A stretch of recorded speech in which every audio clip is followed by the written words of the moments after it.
teacher, Mrs. Shalu Arora. Welcome to the EPS class. Children, in the previous class, you have studied about the basic needs. What are basic needs? Needs which are required for survival. They are called basic needs. What are our basic needs? Food, shelter, and clothes. What are our basic needs? Food, shelter, and clothes. Because we cannot live without food, we cannot stay anywhere without shelter, and we need clothes to wear. Okay, we cannot go out without clothes. So all these three basic needs are equally important for everyone. Okay children, as I have told you in the previous class, in ancient time, people use animals' skin and fur or fleece, okay, to cover the body. But as man progressed, he find out the way of making clothes. Okay, we wear clothes to cover our body. Clothes make our appearance smart. We wear clothes according to our choice, comfort, occasion, and our occupation. Okay, we wear clothes according to different seasons. Like in summers, we wear cotton clothes, light colored cotton clothes as they keep us cool. And in winter, we wear dark colored woolen clothes as they keep us warm. Like in hilly areas, there is a lot of cold, so people use long furry coats to keep their body warm. And during rainy season, what do we use? We use umbrellas, raincoats, and gumboots to keep us dry. Now you might be thinking, how can they keep us dry? Because they are made of waterproof material. Okay, so before stepping out from the home in rainy season, we must use umbrellas and raincoats so that we can protect us from getting wet. Okay children, now let's study today how we get clothes.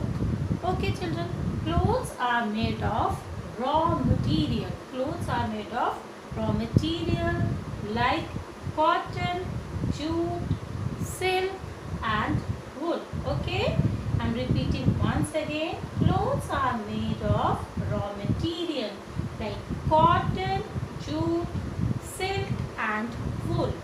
These raw materials have thin filament. These raw materials have thin filament that is called fiber. Okay, that is called fiber. Fiber is a thin, flexible, thread-like structure. Okay, children, fiber is a thin, flexible, thread-like structure. We get fiber from plants and animals, and the fiber which we get from plants and animals, they are called natural fibers. Fibers can be divided into natural fibers and synthetic fibers. The fibers which are obtained from plants and animals are called natural fibers, as the name suggested. And what do we get from plants and animals? We get cotton, jute, linen, silk, and wool. Children, synthetic fiber, they are also called artificial fibers. They are man-made fibers like rayon, nylon, and acrylic. Okay children, okay, tell me, do we use fiber to make clothes directly? No, because the fiber does not have required length and strength. So what we need to do? We need to spin the yarn. So let's study the process of getting fiber, yarn, and fabric. Okay children, how we get the fiber? Children, when the cotton balls are picked from the cotton plant, okay, these white fluffy balls are then sorted out and impurities are removed from these cotton balls, and the process of removing seeds and other impurities from the cotton is called ginning. Okay, clear? After ginning, the cotton balls are washed, then combed.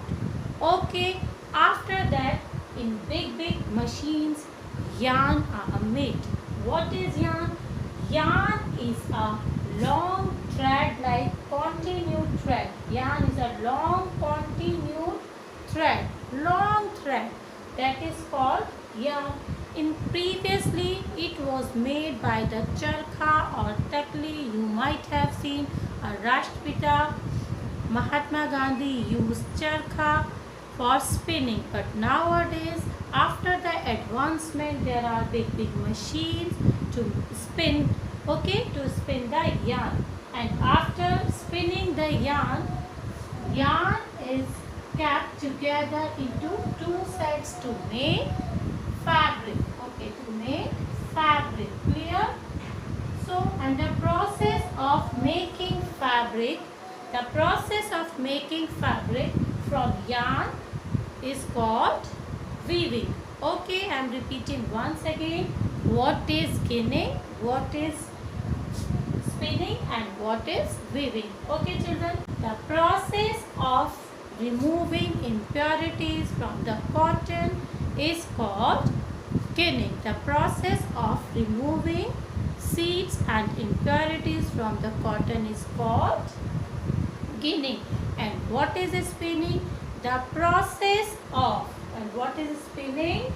The process of formation of yarn. The process of formation of yarn from the fiber is called spinning. Previously, spinning was done by charkhas and taklis, but nowadays big machines are there. Okay, and yarn is a long continued thread, that is used to make fabric. Okay, and after that these yarns, spinning the yarns are colored and dyed into different colors and made into big bundles. Then after spinning, the weaving process is done for making the fabric, and we get the fabric into the market. But do we use the fabric directly? No, we purchase the fabric from the market and get the clothes stitched. Okay, children, rest of the chapter I will explain you in the next class. Till then, stay home, stay safe. Bye bye, children.